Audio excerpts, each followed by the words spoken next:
What's up, everybody? My name is Jarrett with PMI Riverside. Today we're going to be talking about how to deal with a bad tenant in your property. So, one of the first things you have to realize is what type of lease you currently have. If you have a year-long lease or if you have a month-to-month lease.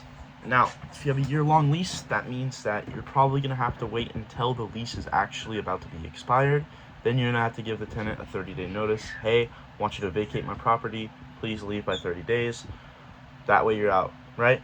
Now, if you have a month-to-month lease, thankfully for you, you can do a 60-day notice and tell them, hey, please vacate my property. I'm giving you a 60-day notice. It's time for you to get out of here. All right, so now that we've covered that portion, I want you guys to understand, if you do have that bad tenant, make sure that next time you don't do that, right? Obviously, you're probably thinking, well, duh, Jarrett, that's why I'm here. So let's talk about it. The preventative ways of making sure that you no longer have bad tenants in your property. Well, it's called tenant screening. We have a very good tenant screening process. We've perfected the science for 12 years.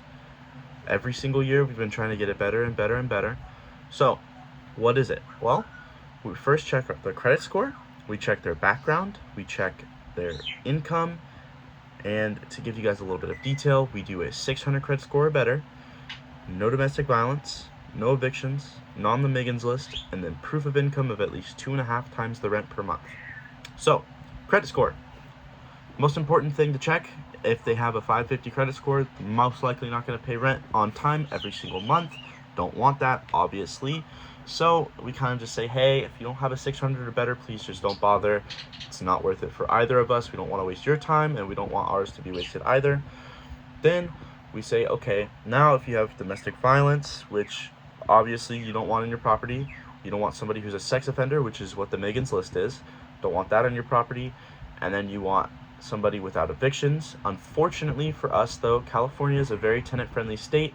A lot of property managers today, in today's day and age, are kind of going to the court saying, hey, as long as you get this guy out of my house, I will not put an eviction on his record. So the reason why that's there is that we have it there as a safety, a post or a pre-COVID safety measure, right? So if somebody has an eviction before COVID, then we can actually make sure to say, hey, you're done. We don't want you out. We don't want you in our property. It's not going to work for us. It's not a good fit. Proof of income, 2.5 times rent. Well, that one's kind of obvious for you guys too, I'm sure. You want to be able to pay groceries every month. You want to pay your bills, and you also want to have money for rent. If they don't have money for rent, they can't pay you, and they can't survive on their own. It's not going to be a good time for anybody. It's a lose, lose, lose, right? Lose. And then another lose. It's just not fun. Next thing, after you screen that tenant, make sure that you are kind to them. Sounds a little bit weird, I know, right?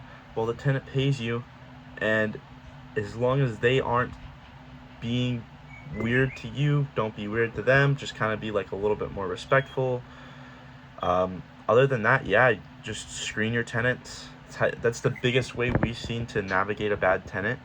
PMI Riverside ourselves, we've been 12 years in the business, 2 evictions, both of which have not been our tenant that we've screened. It's been a tenant that somebody else has screened. The landlord who previously said, hey, this tenant sucks, I need a manager, went and hired us. We got him out, and we said, okay, haven't had any problems since. 0 evictions since COVID.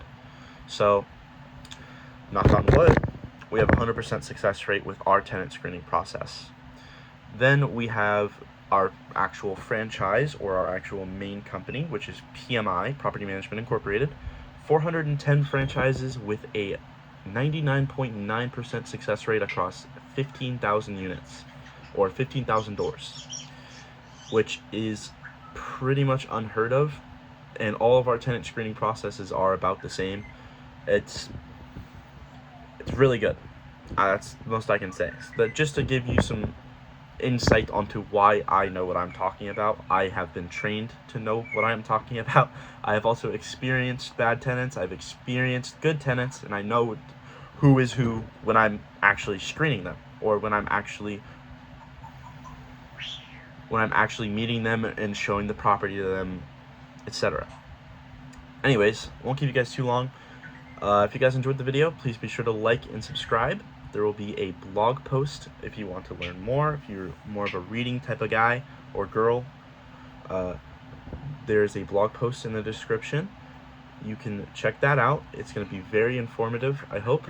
And yeah, if you guys need any consultation on property management or your home itself, please be sure to reach out to us at jarrett@pmiriverside.com or brad@pmiriverside.com, or you could reach us out on phone number, which will be in our website.